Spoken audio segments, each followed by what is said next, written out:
So here we are with the Peanuts pups. Hello, babies!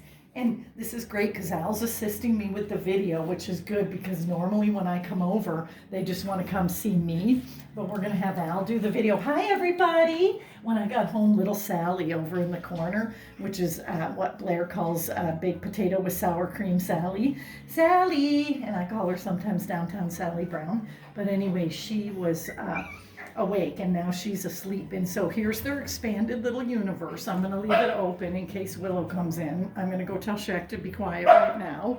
Shaq, there goes all your wine. Okay, so anyway, they're as we know 26 days old right now, and again I'm going to come in and talk about each little puppy for a second so everyone can get a little more individual look, because I usually don't have Al helping. So hi everybody, and here come Willie in too, but then this might ruin the whole video as far as individual stuff because they might want to definitely eat and I don't want to deprive them of that.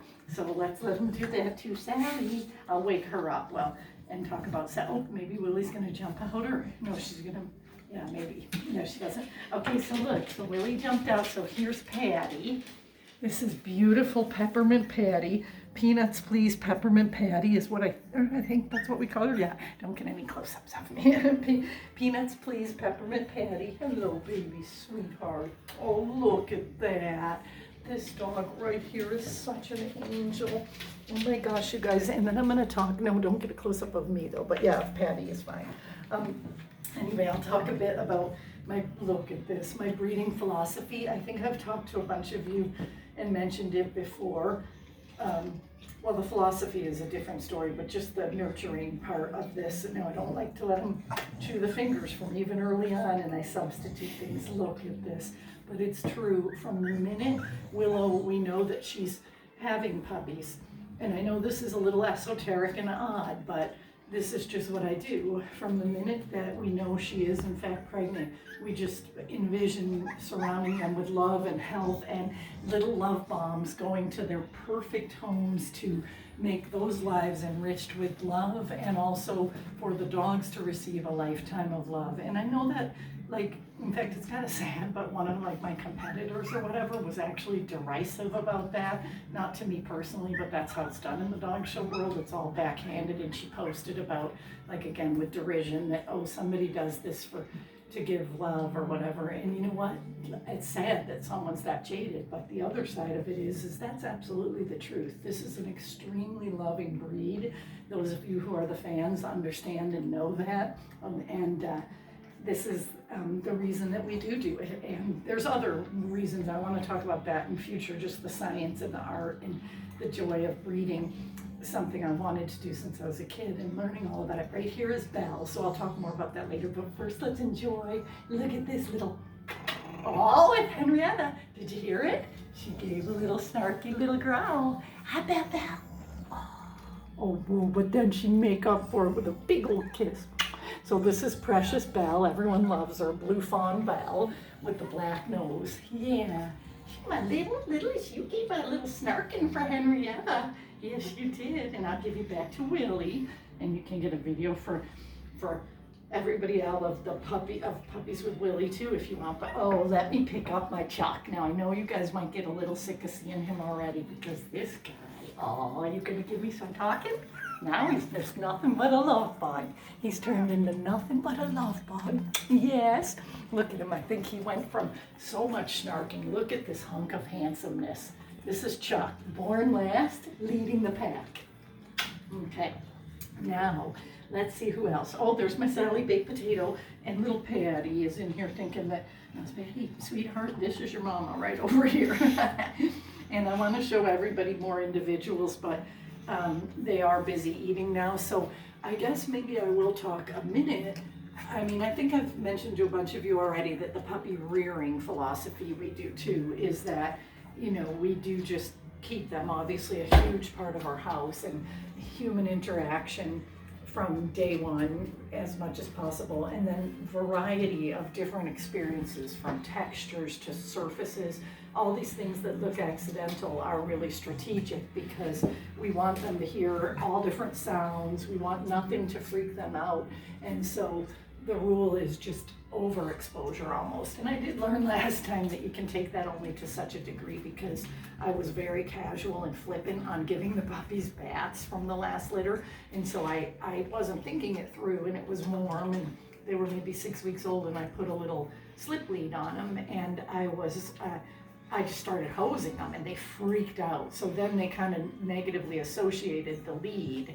But again, like I called it, their only adverse childhood experience. So what I did is counter-conditioned it with just really positive stuff around the leash. And that was really helpful too, because I do want to say, and I don't talk about this very often because like, I'm almost embarrassed to even say it because like a lot of morons have PhDs, but I do have 2 master's degrees, so I'm not just the totally like sometimes kind of ditzy person I might sound like, because I love science and I really am very interested in Al gave me a weird look because I told you I go ad lib on this, but anyway, I have always loved science, and I think that if I hadn't gone into social sciences, I would have actually gone into the natural sciences. And so that's the side of this that you can study forever, pedigrees, and you can breed the best to the best and still end up with not great results. So there's definitely a measure of luck, but I have been extremely blessed and fortunate to keep Willow and Asher both, which wasn't by design, but doing so I think has really launched me to a new level. Again, which I say humbly because, so far we've had great luck, health and beauty combined. The dogs are great examples of a standard, and I'm just really blessed for that. And temperament-wise, golden. I mean, again, Willow's a little fireball, but a lot of people love that, and we work with that. Asher is more innately mellow, but he plays off her, and Shaq has the world's greatest temperament. All right, what about my Sally? Let me give you one last look, guys, because this is a super long video, although I know you don't mind. Now get off me, Al, and we'll show a lot of the puppies. This is my angel Sally with the baked potato. Hello, baby cakes. We did a big kiss and a lot of ears in there. And we get a lot of puppy pee on us all day, don't we? But look, they're already brainiacs, so I'm using the papers too, so I'm super proud of them. I want to show you guys all more individual puppies on another date. But anyway, I hope everyone has a nice rest of the weekend and has appreciated all these videos. I love your feedback, Henrietta and Jay and everybody, because what it does is it keeps me going on this. And this week I'm starting work again, so it's been fun to do the extra doses on spring break. Oh, and I guess I can just say a quick little bit. I appreciate right now that I have way more good homes than I can offer puppies, but many of you are still in the running and most of you know who you are. And then the selection of puppies is going to be something that everyone that is signing on for a deposit in a week or so is going to be signing on to knowing that, look, each of these 7 angels do these guys out. There isn't a bad one in the bunch. And I myself know that because we're taking one. Al and I and our family probably going to keep one. And you could never go wrong. I could close my eyes and pick, but that's not how we do it. We do try to match temperamental traits. If there is anything that might be like high looking ears or a bite goes off or a tail, none of which we had with the last litter, by the way, which is genetically equivalent to this. So it could be so fortunate again, but nonetheless, the show variables come into play too, but temperament is huge. Like I want to get, if I do notice a dog emerging as a little more of a handful, I want to have that dog with an experienced home, but I'm hoping they're all going to be genetically just like the last litter. But let me give you guys a little look at my precious right now that I'm calling the mellow one out of the gate, Jose Peterson. Oh boy, Shasta's Rookie of the Year is the Corona man, aren't you? You're not into anything but sitting around, lounging it about at spring break.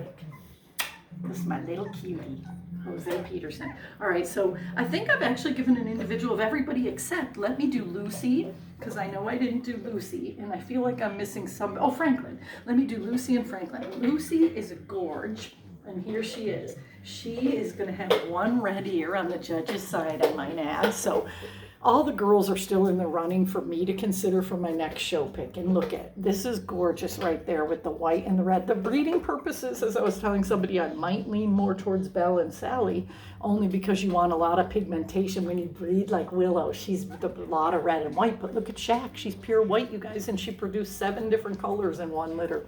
Hello, Lucy. This is right here, this is Shasta's The Doctor's In for 2021. And do I ever love this beauty too. And she's been a great little balance so far. Gave me a few little snarks, didn't you? But she's also just very confident and sweetheart. So that, and now let's go to Franklin, who was everybody's favorite out of the gates. And I think that's thanks to Asher, because everyone loves Asher, especially if you think he looks good on videos. All of you should see him in person because he's something else. But right here is our Franklin. Franklin, what's your name? It's so perfectly peanuts for Franklin. Look at you being that. Oh, they're all loving Corinne nowadays. And what I'm going to do when I start you guys on solids, I'll be your new best friend for sure. If already right now is I'm in the second place to Willie, aren't I? Yeah. All right, everybody. Well, thank you, Al, for helping with this video. And thank you all for listening and subscribing and enjoying the wonderful, incredible Staffordshire Bull Terrier, who indeed does bring deep love to all the humans they come into contact with. Love and laughter. Bye.